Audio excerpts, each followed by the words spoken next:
ऐसा जो है आलस भाव नहीं लाना, क्योंकि पाप जो है कटने का प्रमाण तेरे को नहीं मिलेगा। जिस तरह आग की चिंगारी एक घास की जो है गंजी में डाल दो, मगर धीरे धीरे जो है हवा लगते लगते उस गंजी को वो जलाएगा। आग का ये सिद्धांत है जलाने का। इसी तरह नाम का जो है एक चिंगारी भी तेरे हृदय में प्रकाशित हो जाए, कोट्यावधि जन्मों का पाप दूर हो जाएगा। इसलिए तू दिल लगा के नाम स्मरण करते ही जा, मन लगे या न लगे उस तरफ परवाह न कर। जी, जब गुरु मिलिया तब मन वस आया, धावत पंच रहे हर ध्याया। जब पूरा सद्गुरु मिले, उन्होंने जो है सच्ची तालीम बताई, विश्वास रख के जिस पुरुष ने जो है उसके अनुसार चला, तब मन वशीभूत हुआ। मन के घोड़े कौन से हैं? इंद्रियां। मन इंद्री के ऊपर सवार हुआ और मन जो है अंदरिणी जो है प्यार के अधीन हुआ। पहले इंद्रियों के ऊपर बैठ के सारा दुनिया भर फिरा, जब जो है गुरु के कहने पर अमल करते हुए मन जो है इसके वशीभूत हुआ, यानी उसके कहने में चलने लगा। अब जो है हम मन के कहने में चलते, मन हमको ले जाता, जो भोग इसके सामने आया उसका रूप हुआ। पंच विषय यही हैं, पंच इंद्रिय कहो, पंच विषय कहो, शब्द, स्पर्श, रूप, रस और गंध। दूसरे का गाली गुप्तार सुना, इसके अंदर में क्रोध चढ़ा। दूसरे ने निंदा किया तो इसको गुस्सा आया। दूसरे ने इसकी स्तुति करी तो डड्डू के जैसा फूल गया। ये शब्द का विषय है। शब्द और स्पर्श, भोगादिक विषय, खाना पीना वगैरह जो कुछ है, ये स्पर्श इंद्रिय का, यानी शीतोष्ण आदि का जो है समझना। रूप अनेकों, इसका चित्त चलायमान हुआ। शब्द, स्पर्श, रूप और घ्राणेन्द्रिय, नासिका, रस और गंधादि, जहाँ सुगंधी दुर्गंध आदि भाव उत्पत्ति हुआ तो इसने दूर हुआ, या सुगंधी में जो है तल्लीन हुआ। इसी तरह पांचों ही इंद्रियों के अधीन है।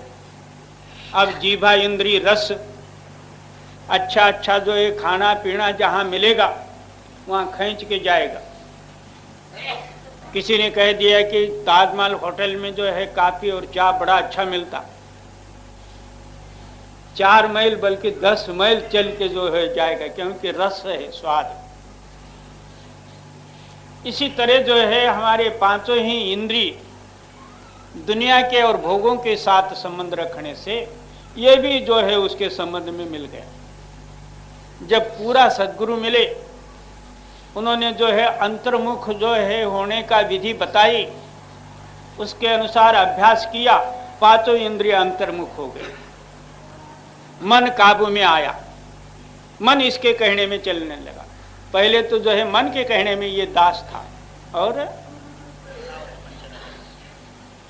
जब गुरु मिलिया तब मन वस आया, धावत पंच रहे हर ध्याया।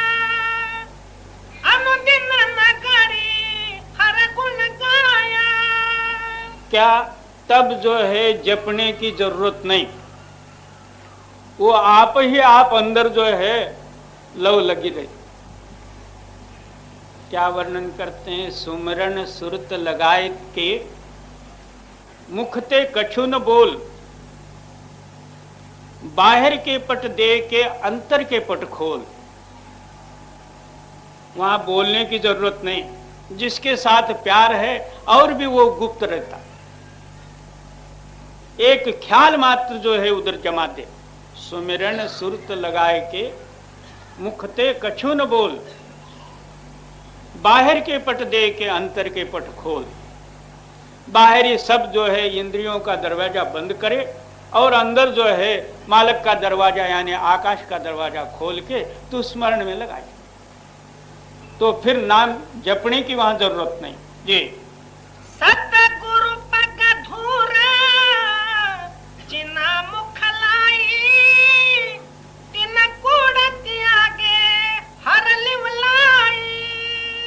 जिनके अंदर में सदगुरु के चरण प्रकाशित हैं, वहां झूठ को रहने के लिए जगह ही नहीं। जहां झूठ है वहां गुरु प्रकट नहीं या मालक नहीं है, समझो। क्योंकि मालक सच है और ये ऊपर से झूठ बोलता, तो फिर दोनों का मिलाप कैसा। बहुत से आदमी मालिक का नाम झूठ में उपयोग कर लेते हैं। मैं गुरु की साक्षी दे के कहता हूं सच सच है, बड़ा लबाड़ ये झूठ है। और बहुत से लोग प्रमाण करते हैं कि मैं भगवान का कसम खाता हूं, इसका भगवान भी झूठ और ये भी झूठ, क्योंकि सच अनिर्वाच्य है। तू कसम कैसा खा के लाएगा उसको। और सतगुरु पग धूरा जिना मुख लाई, तिन कूड़ त्यागे हर लिवलाई। उनके हृदय में जो है झूठ का लेश नहीं रहे, अहोरात्र उस मालिक के साथ संबंध है। उसको जो है दुनिया का सुख दुख आदि के नेड़े भी नहीं आते। जी ते हर दरगाह मुख उज्जल भाई। क्या वो यहाँ भी उनकी शोभा है और आगे भी शोभा। जो यहाँ है वो वहां रहेगा। तू यहाँ के जैसा ही रह के वहां वैसा ही रहना चाहता है, वो कैसा बनेगा। जैसा तू यहाँ रहेगा वैसा वहां बनेगा। जो बीज बोएगा उसका फल तेरे को मिलेगा। जी गुरु सेवा आप हर भावे, कृष्ण बलभद्र गुरु पग लग ध्यावे। मालक को जो है गुरु सेवा मंजूर है। और तू ही तो क्या, कृष्णादि का अवतार आ गए, बलिराम आदि का आए, वो भी उन्होंने जो है गुरु सेवा स्वीकार लिया। और हम तुम जैसे क्या। जी गुरु सेवा आप हर भावे, कृष्ण बलभद्र गुरु पग लग ध्यावे। नानक गुरुमुख हर आप तरावे। गुरुमुख कोट उदार दात दे नामे एक कणी। गुरुमुखों का जो है ताकत कोई वेद शास्त्र वगैरह वर्णन कर नहीं सकता। कोट्यावधि जीवों को अपने साथ ले सकते, क्योंकि मालिक के रूप होते। आप तरे और उनको ले गए, एक गुरुमुखों का सिद्धांत। जी कृष्ण बलभद्र गुरु पग लग ध्यावे। नानक गुरुमुख हर आप तरावे। साध संगत गुरुदेवा वहाँ चल जाइए। भाव भक्ति उपदेश तहाते पाइए। सदगुरु कबीर साहब जी की बात। आप फरमाते हैं, सारा जगत और जगत की प्राणी क्यों इस दुनिया में बार बार जन्म लेना और जो है दुनियाई कर्म करना, फिर इस शरीर को त्याग के यमयातनादिक सहन करते हुए 84 का भागी होना, इसका कारण क्या। कहते हैं कि ये जिसकी संगत करते हैं वो संगत का रूप ही हो जाते हैं। ये स्वाभाविक बात है, जिसकी सोबत जैसी होगी वैसे ही उसके अंदर में जो है गुण प्रदान होंगे। चोर की संगत करो, वही भाव उसके अंदर में प्रकट होंगे। शराबी का संगत करो, आप न भी पीवे, एक ना एक दिन जो है थोड़ा बहुत एक गिलास लेना ही पड़े। इसी तरह जो है सिनेमा देखने वाले का संगत करो, वो शाम होते ही साथ वो चटक इस तरह से खींचेगी, दोपहर में या सुबह जो है बतेरी जो है मन को समझ देते रहेगा। शाम के टाइम में जो है उसको जो है उधर खींच उठेगी, आप भी जाएगा, दूसरे को भी साथ लेगा। ये सारा ही संगत का ही प्रभाव है। जिस कुल में, जिस समाज में, जिस स्थान में जो है इसका जन्म होता है, वहां का सारा ये प्रभाव इसके ऊपर पड़ जाता है। कोई कहता है कि मैं मराठा हूं, दूसरा कहता है मैं ब्राह्मण हूं, तीसरा कहता मैं सिंधी हूं। अपने अपने को बड़ा ही मान लेता, मगर अंदर कुछ है भी नहीं। ब्राह्मण हुआ तो क्या, मराठा हुआ तो क्या, सिंधी हुआ तो क्या, कोई ऊपर से बारिश से तो नहीं गिरा, इधर ही पैदा हो गए। केवल अज्ञान वशीभूत होकर जो है एक ममकार को धारण कर लिए। इसलिए ये संगत और अभिमान और दुनियाई जो है ख्यालात दूर करने के लिए हमको क्या करना चाहिए? ये जो है ख्यालात या संगत का प्रभाव जो है किताब पढ़ने से, पोथी पढ़ने से या माला फेरने से या मंदिर में जाने से दूर नहीं होंगे। इसलिए आप फरमाते हैं तो साधु और गुरु के संगत में जा। और साधा संगत गुरु देवा वहाँ चल जाइए, भाव भक्ति उपदेश तहाँ ते पाइए। साधुओं के समागम में क्या विषय रहता? परमात्मा का भाव, उस भाव के अनुसार भक्ति किस तरह से किया जाता है, वही जो है वहाँ उपदेश मिलता है। वहाँ और उपदेश नहीं रहता। जहाँ इसको छोड़ के और कोई जो है उपदेश और विषय है, तो वो साधुओं का स्थान भी नहीं और गुरु का स्थान भी नहीं समझा।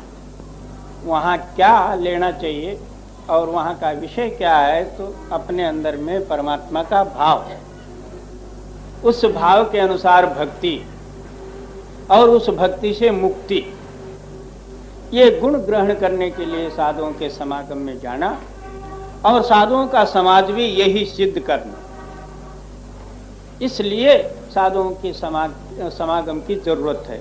वहाँ जाके ना बाल बच्चे मांगने या सट्टे का आंकड़ा मांगना या तो कुछ और मांगता है तो वो बिल्कुल जो है किसी काम का नहीं। असंगत जर जावा ना चर्चा नाम की, दुल्हा बिना बारात कहो किस काम की। अब केवल एक नाम का ही चर्चा जहाँ होता होगा, नाम का ये सिद्धांत और नाम का ये भेद का निर्णय जहाँ होता होगा, उसका नाम सत्संग और साधुओं का समागम है। सत्संग उत्थे जानिए जिथे एको नाम बखानिए। सत्संग उसी का ही नाम है जहाँ एक नाम का निर्णय होता हो। इसलिए आप फरमाते हैं जिस समाज में उस नाम की महिमा नहीं है, नाम का सिद्धांत नहीं है, वो समाज किस तरह जैसा है, जैसा जो है समझो कि दुल्हा और दुल्हन है नहीं, खाली बराती इकट्ठे हुए, उससे क्या होगा? खा पी के मस्त होके चले जाएंगे। और इसी तरह जो है जहाँ नाम का महिमा नहीं है और और दूसरे जो है बाखड़ कथा इधर उधर के जो है हो रहे हैं, उसका नाम किसी तरह का नहीं, कुछ भी नहीं। जैसा दुल्हा बिन बारात जी, असंगत जर जावा ना चर्चा नाम की, दुल्हा बिना बारात कहो किस काम की, दुविधा को कर दूर सतगुरु ध्याये। अब बहुत से लोग जो है ध्यान करते हैं, उस ध्यान में एक ध्यानस्थ वस्तु और ध्यान करने वाला और ध्यान का सिद्धांत, इस तरह ध्यान में 3 भेद रहते हैं, ध्यातृ, ध्यान और ध्येय। एक ध्यान करने वाला, एक ध्यानस्थ वस्तु या उसका रूप होना। हम भी जो है ध्यान के लिए बैठ जाते हैं, मगर मैं देखता हूँ मेरे को एक दिख रहा है, ऐसा देखना चाहिए, इस तरह से आंख को ऊपर करना चाहिए, नीचे करना चाहिए, ऐसा वैसा ख्यालात को लेके ध्यान करता है, वो ध्यान सिद्ध नहीं। ध्यान ऐसा करो जिस तरह फोटो उतारने वाले जो होते हैं फोटोग्राफर, पहले अपना जो है कैमरे को बराबर बना लेते, फिर बाद में जिसका फोटो उतारना है उनको सीधा खड़ा कर देते।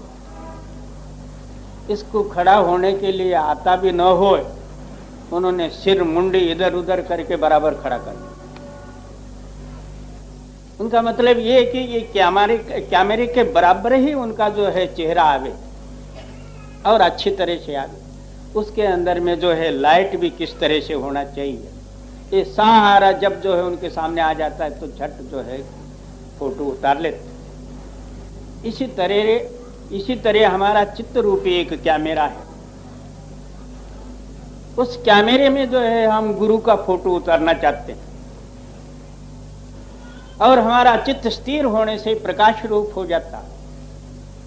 उस प्रकाश भाव से जो है गुरु को अंदर देखे और उसके अंदर में अपने ख्याल को मिला देवे, तब जो है गुरु ही गुरु रहेगा, आप नहीं रहेगा। इसलिए गुरु नानक देव जी आप फरमाते हैं, आप छोड़ गुरु माहे समाये, ता आपा भाव न रहते हुए गुरु ही गुरु प्रकट होवे। इसका नाम जो है गुरु ध्यान है।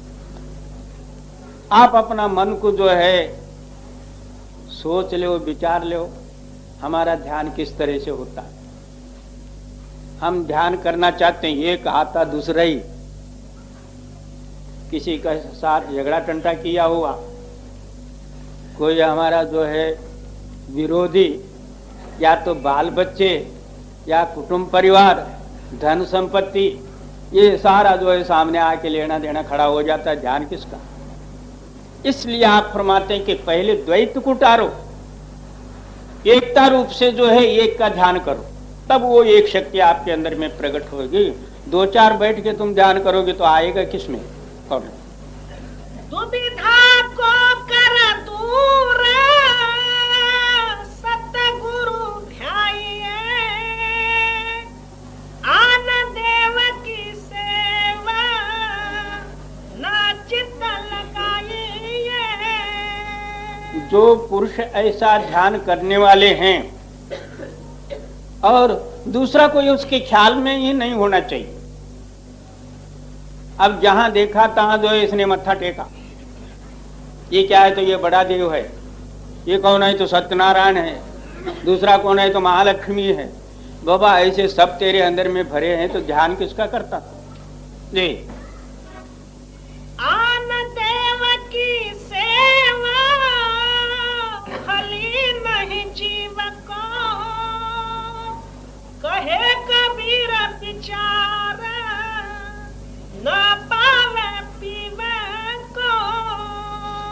जहां आशा तहां बासा, जिसका ध्यान तू करेगा उसी का ही रूप तू बनेगा।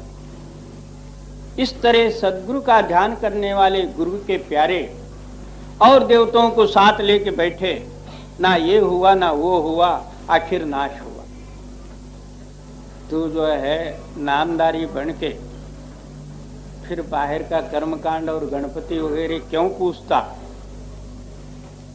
तो नहीं, मैं अपने लिए तो नहीं, हमारे घर में बाल बच्चे हैं, उन्होंने ला के रखा हुआ है, उनके वास्ते ये है।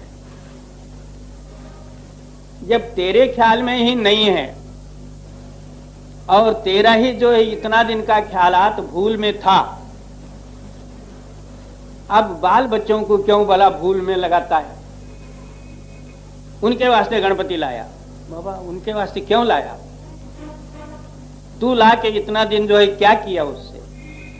इस वास्ते आप फरमाते हैं कि और देवताओं के विचार से तेरा जो है आयुष्य नष्ट हो जाएगा।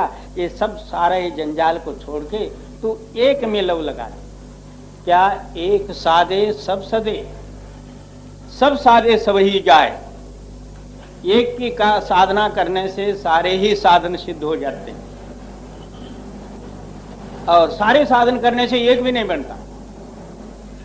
एक हिंदू और एक मुसलमान दोनों ही कहीं दूसरे गांव जा रहे थे। रास्ते में एक नदी आई, वहां कोई जो है नौका था ना कोई पार करने वाला मला भी नहीं था। अब दोनों ही वहां बैठ के विचार करते हैं किस तरह से पार किया जाए। मुसलमान ने कहा हमारा खुदा तो जो है पार करेगा। ईर्ष्या में आके जो हिंदू भी कहता क्या हमारा राम कम है, वो भी पार करेगा।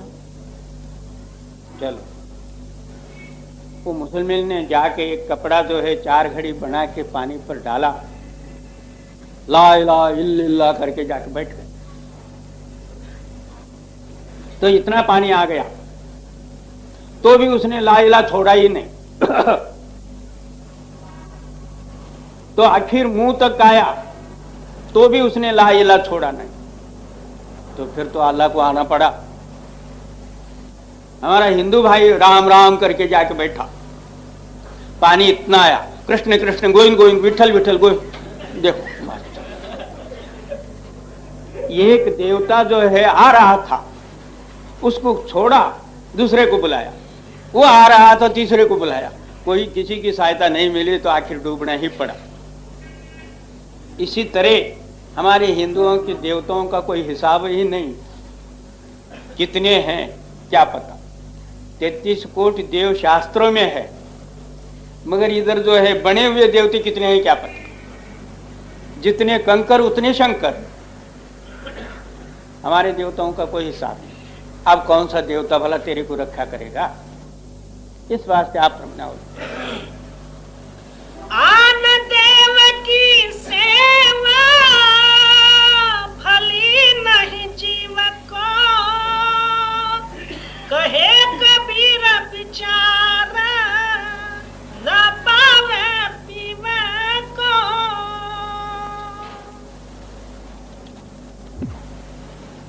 दुविधा को कर दूर धनी को सेवा, तेरी भवसागर में नावा सूरत से खेवा। द्वैत ही सारा दुख का कारण और जगत का कारण। अब इस जगत का नाम क्या है? तो दुनिया। दुनिया का मतलब यही होता दो से बनिया, जो दो से बनी है इसके लिए दुनिया कहते। अब हमारे अंदर में भी 2 ताकतें काम करती, एक शुभ और एक अशुभ। एक जो है नाशमान, एक शाश्वत, एक स्थिर और एक चलायमान, एक दिन और एक रात, एक स्त्री और पुरुष। इस तरह 2 ताकत से दुनिया बनी हुई। अब ये द्वैत को एक करे तो मालक बन जाता, और इसी द्वैत के साथ ही भक्ति करे तो दुनिया में ही रहता। किसी को पूछने की जरूरत नहीं। तुम अपने अंतस्व अंतःकरण में टटोलो, क्या तेरे अंदर में द्वैत है? क्या एकता रूपी शक्ति के साथ तेरा चित्त का टच है? तब पता लगेगा कि मैं जो है द्वैत में हूं। द्वैत से तो मुक्ति मिलेगी नहीं। एक का ही नाम मुक्त है। जब तक तेरे हृदय में द्वैत है, मैं और तू है, या मैं हूं एक परमात्मा है, दो है, तो फिर मुक्ति नहीं। और लो, दुविधा को कर दूर धनी को सेवा, तेरी भवसागर में नावा सूरत से खेवा। अब तेरा जीवन रूपी जो है नौका इस संशय रूपी समुद्र में जो फंसी हुई है, आप अपने हृदय के अंदर में सोच लो, सुबह से लेके शाम तक ये बाहर का जो है समुद्र के लहरें और तरंग गिरने में आ जाएंगे, मगर हमारे हृदय के अंदर में जो तरंग उठते हैं इसका हिसाब कोई रख नहीं सकता। एक एक सेकंड मात्र में कहां का कहां जो है तरंग उठ के वहां जाता और आता। एक क्षण मात्र में सप्त पाताल के नीचे भी जाता है और एक भी स्वर्ग के ऊपर भी, कोई 14 तबक के भी ऊपर सतलोक सचखंड सब फिर के आ जाता। तो इतने जो है संशय से भरा हुआ हमारा हृदय, हम किस तरह से उसको जो है दूर कर सकते हैं, या इस जो है संशय रूपी समुद्र से हम किस तरह से पार हो सकते हैं। इसलिए आप फरमाते हैं कि ये सारा ही संशय दो से पैदा होते हैं। इसलिए एकता रूपी जो है धनी के साथ अपने ख्याल को लगाते हुए केवल निर्मल रूपी जो है चित्त से, चित्त रूपी नौका में बैठ के इस संशय से पार हो जा, यानी भवसागर से पार हो जा। ये सुमिर सुमिर गुरु नामा चिरंजीव जीवा, नाम खांड बिन मोला घोला कर पीवा। अब क्या कहते हैं, किस तरह से नौका को पार उतारना चाहिए? तो उस मालिक का नाम हृदय के साथ स्मरण कर। किसी से पूछो तुम नाम लेके कितना दिन हुआ, कहता है मैं तो जो है बहुत पुराना हूं, बहुत दिन हो गए। ये गुरु तो क्या, इससे पहले 2 गुरु से पहले लिया हूं। गुरु तो 2-4 हुए होंगे, मगर तेरे अंदर में एक भी नहीं है। और 100 साल पहले भी नाम लिए तो क्या हुआ? और पुराने को कीड़ लगता। ऐसा जो है नाम लेने से नहीं बनेगा।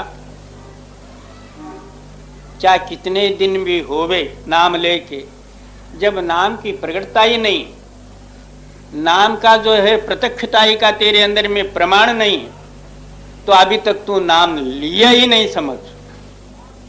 ऐसा नाम सुनने से क्या हुआ? जब तक आपके हृदय में नाम की प्रकटता ही नहीं है। नाम का प्रकट का मतलब क्या? दुनिया का स्मरण हमारे हृदय में नहीं रहना। जब दुनिया का याद आती है तो नाम का याद नहीं है, समझो। स्मरण का मतलब यही है। वो जो है सत्य नाम का स्मरण संत लोग क्यों उपदेश करते हैं? यानी 5 ही शब्द, पंच शब्द का स्मरण देते। वो 5 ही शक्ति स्थायी हैं। उन स्थायी शक्ति का स्मरण करने से तू भी स्थायी हो जाता, और उस अस्थायी शक्ति का स्मरण करने से यह अस्थिर रूपी दुनिया का स्मरण आपके हृदय से दूर होता। एक समय में एक का स्मरण करते समय में दूसरा भूल जाता। अब हम मालिक का याद करते समय में दुनिया भुलाना चाहिए। अब दुनिया का याद करके मालिक को भूले हुए, क्योंकि एक हृदय में दोनों याद रह नहीं सकते। या तो दुनिया का याद कर या तो मालिक का याद कर। मालिक स्थायी रूप है, दुनिया चलायमान रूप है। हम कहे कि हम दोनों साथ में ही जो है स्मरण करेंगे, ये बनेगा नहीं।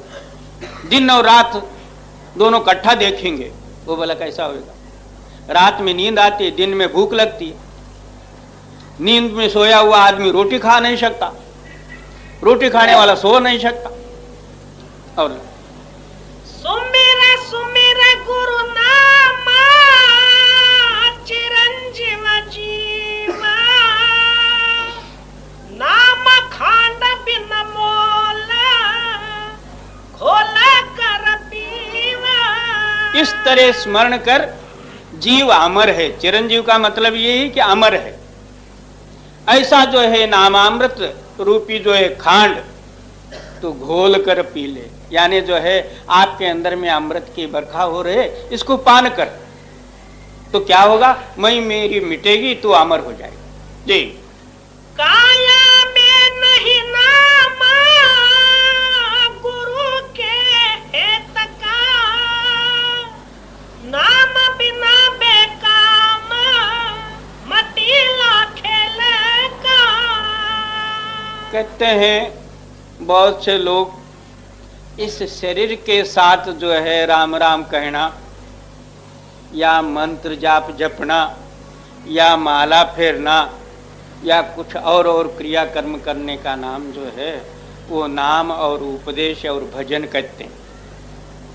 कबीर साहब जी क्या कहते हैं कि काया में वो नाम नहीं है। काया के जरिए उस नाम को पहुंचना है, मगर वो काया में नहीं है। काया के अग्र स्थान में आकाश मंडल में जाओ तब जो है उस नाम की प्रकटताई होगी।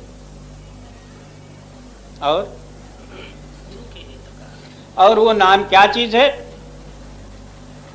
गुरु का जो है हेत का नाम जो है, गुरु की मति जो है वो नाम है। मनोबुद्धि तमन्नास्ति, गुरु बुद्धि विशेषता। अपना कल्पना जो कुछ है सो इस काया से उठती है। अपने कल्पने को छोड़ो, गुरु का जो दिया हुआ जो है मति के अनुसार यानी बुद्धि के अनुसार उस नाम की तलाश करो, तब पता लगेगा क्या वो आकाश से न काया से परे से वो नाम की धारा आ रही है। इस तरह जब तक आप शोधक नहीं बनोगे तब तक इस शरीर क्या है? एक खिलौना है। आज एक रूप है और कल एक रूप है, एक तरह का पार्ट है। छोटपने में बाल बच्चा जब बच्चा अवस्था में था उस टाइम में इसका एक नमूना और ही था, उसके बाद में बड़ा हो गया तो और एक नमूना हुआ। दिन प्रतिदिन जो है इसका रूप बदलते ही गया। आखिर बुढ़ा हुआ, दांत गिर गए और बाल सफेद हो गए।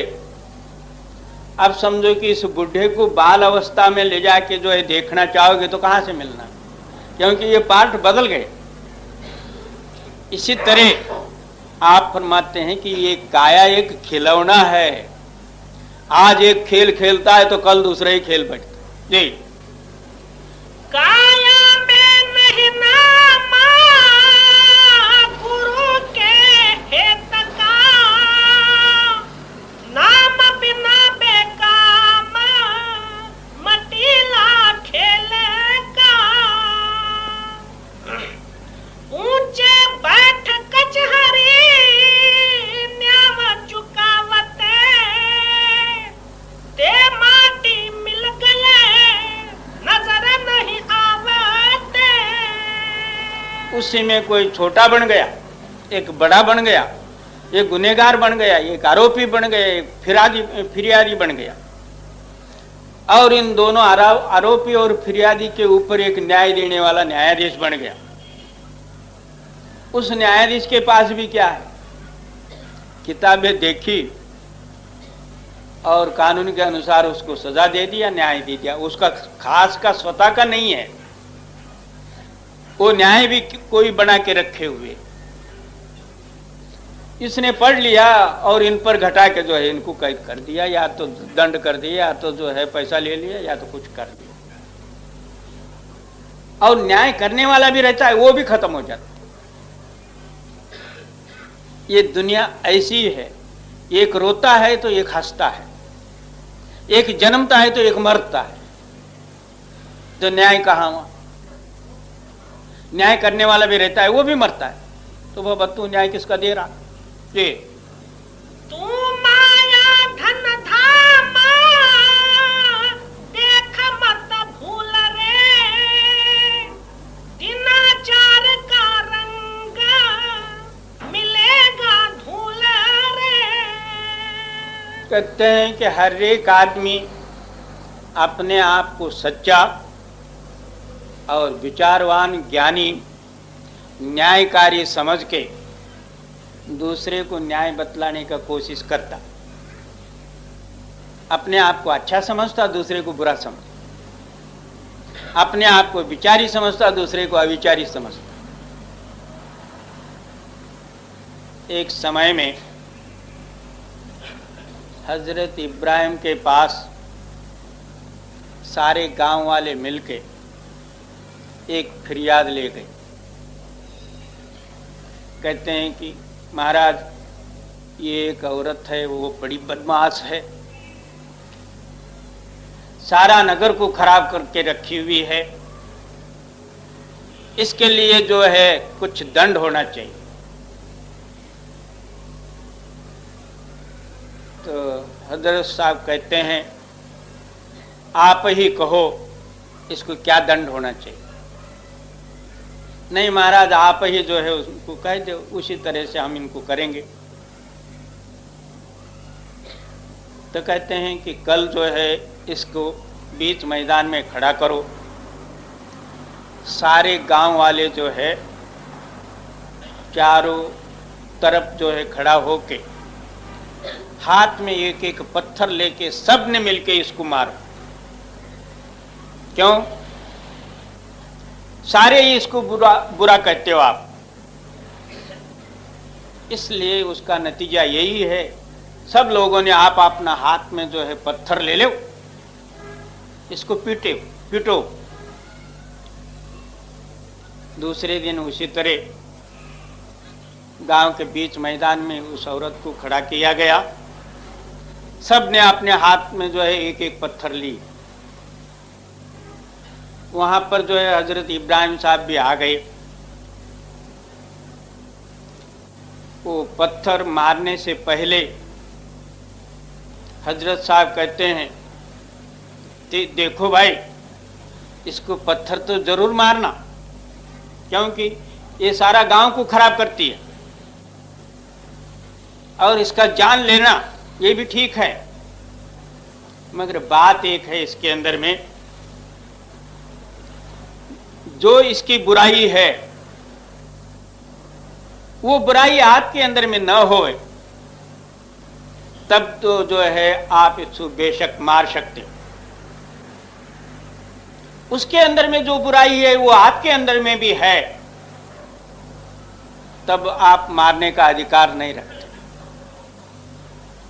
हर एक आदमी आप अपना जो हृदय विचार करता है, हर एक के अंदर में वो भरे हुए, सारे ने जो है पत्थर नीचे फेंक के आप अपना घर गए। इसी तरह हम दूसरे का जो है अवगुण जो है बाहर करने के लिए, बाहर उनके सामने रखने के लिए बहुत प्रयत्न करते हैं, मगर अपना अवगुण जहां का दांत दबा देते हैं। ये न्याय नहीं हुआ ना। अगले तू माया धन धाम देख मत भूल रे, दिनाचार का रंग मिलेगा धूल रे। जो सामने दिखने वाली वस्तु है आज या कालांतर से नाश होने वाली है। जो दिशे सो नासे परे आज की काल। आपके बाल अवस्था में जो दिखता था वो अब नहीं है, जवानी में जो दिखा वो अब नहीं है, और कुछ थोड़े दिन के बाद आप ही नहीं रहोगे। तो फिर क्या है? कुछ भी नहीं, एक खिलौना ही है जी। बार बार नर देहा नहीं यह वीर रे,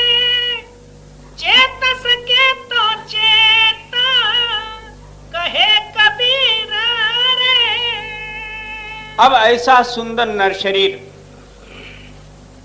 में इसकी महत्वता क्यों? इसके अंदर में मालिक को मिलने की समझ है, इसलिए ये सबसे बड़ा है, बाकी और शरीरों में नहीं है, ना देवी देवतारिकों में है। इसलिए आप फरमाते हैं कि बड़े भाग्य से जो है आपको नर शरीर की प्राप्ति हुई है। इसी समय में तू समझ ले तो समझ ले, नहीं तो फिर 84 का भागी। और बार बार नर देहा नहीं यह पीर रे, चेत सके तो चेत कहे कबीर रे। क्या अभी जो है तू जागृत होता है तो ठीक है, नहीं तो फिर सोने का है ही है। एक दिन ऐसा सो जाएगा तेरे को उठाने वाला ही कोई नहीं मिलेगा। ये आगे